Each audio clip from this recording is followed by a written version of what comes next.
ឲ្យបានកក់ក្ដៅខំស៊ូរស់នៅយ៉ាងលំបាកអង្គសង្ឃឹម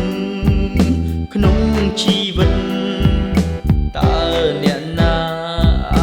ជួយខ្ញុំបានសូមជួយរំដោះខ្ញុំឲ្យបានសានហើយឲ្យខ្ញុំមានជីវិតថ្មី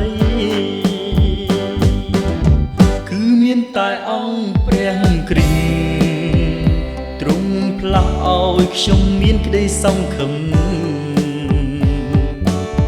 ទឹកមុខខ្ញុំស្រស់ពប្រឹងដោយសារព្រះគ្រីស្ទម្ចាស់ស្នេហ៍ព្រះអង្គជាជំនួយគ្រប់ពេលទាំងអង្គដល់ខ្ញុំ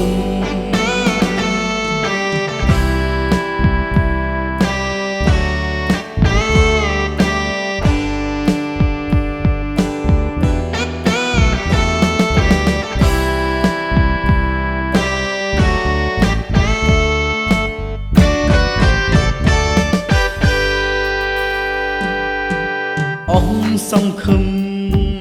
ក្នុងជីវិតតើអ្នកណាជួយខ្ញុំបានសូមជួយរំដោះខ្ញុំឲ្យបានសានហើយឲ្យខ្ញុំមានជីវិតថ្មីគឺមានតែអង្គព្រះគ្រីស្ទទ្រង់ផ្លាស់ឲ្យខ្ញុំមានក្តីសង្ឃឹមទឹកមុខខ្ញុំស្រស់ពប្រឹងដោយសារព្រះគ្រីស្ទម្ចាស់ស្នេហ៍ព្រះអង្គជាជំនួយគ្រប់ពេលទាំងអង្គ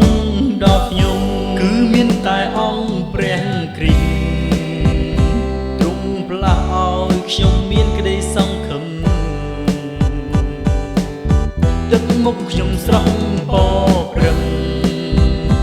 ដោយសារព្រះគ្រីស្ទម្ចាស់ស្នេហ៍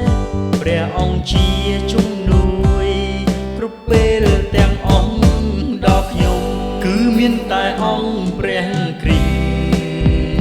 ទទ្រង់ផ្លាស់ឲ្យខ្ញុំមានក្តីស